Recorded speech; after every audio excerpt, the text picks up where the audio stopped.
Good morning, YouTube. Today's Father's Day. My kids will be here later. I want to do a quick video on a tool that I picked up that has kind of come in handy in certain ways and not others. And that tool is the Garden Weasel. Stay tuned for my review.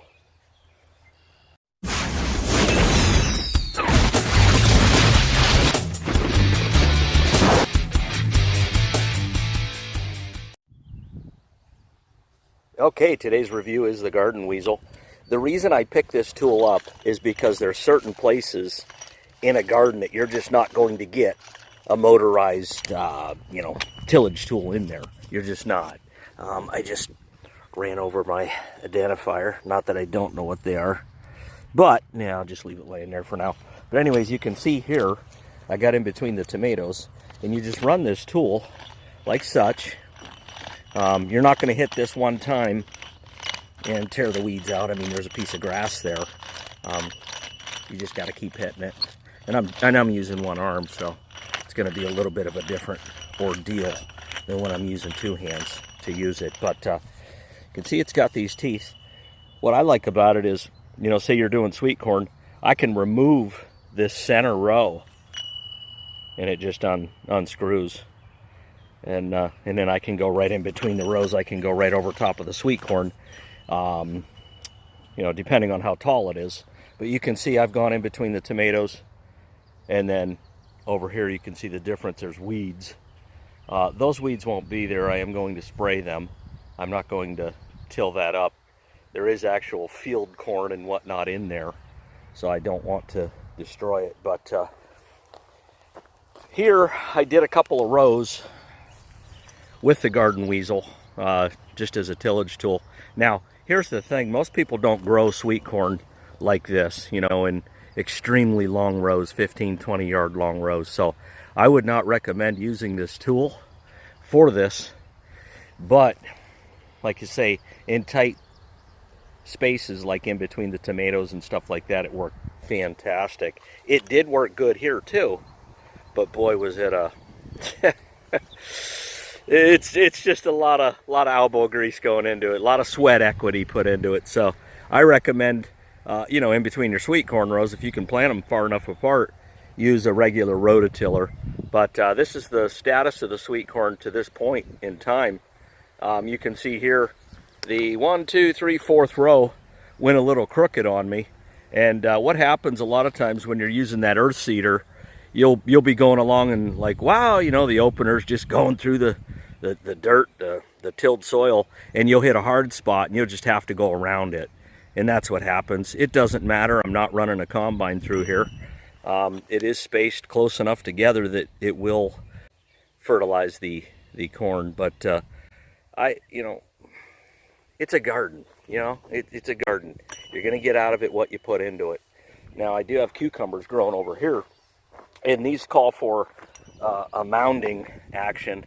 But around here, I did use the Garden Weasel to get rid of the weeds and stuff. Now, some of the weeds closer, like you can see a blade of grass in there, I'm just going to you just have to hand pluck it. I'm here to tell you, when it comes to gardening and farming, there is so much more work that goes into gardening. It's absurd. 1,000-fold over. In fact, most of it has to do with the fact that you just can't go down through here and spray glyphosate and call it a day. You actually, you have to, there's work put into this. And I see why a lot of people, at least my friends, I'm like, hey, you get a garden this year? No, don't have time to babysit a garden. And it's actually a little more than babysitting. There's a lot of work that goes into it. So I do have, the tomatoes are doing well. These ones here, these are the beefsteaks. They're coming along strong. These are my Romas. They're coming along strong. And then I bought this plant. It was really grown when I bought it. It had tomatoes coming in on it and stuff like that. And you can see there are, good-sized tomatoes on it. But it's just not doing well. I don't know. I think when you buy a plant that's already established and then you transplant it, I think the bigger the plant is, the more mature the plant is, the worse it's going to do on a transplant. Certainly the more stressed out it's going to be. So I like to get them about this size and bury them up to the fuzz that you see on the stem, because that will root out. But I'm real satisfied in what's going on here as far as on that end. So, but anyways, this is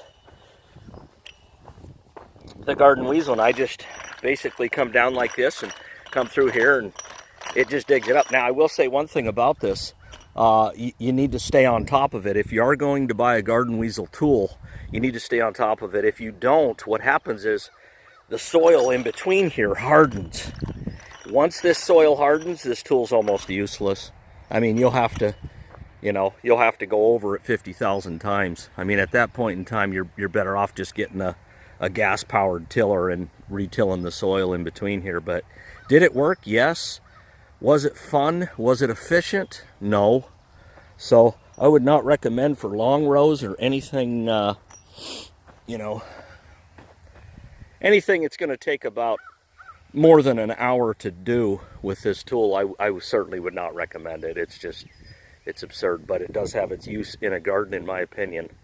And happy Father's Day. I will be posting a picture of me and my kids on this video.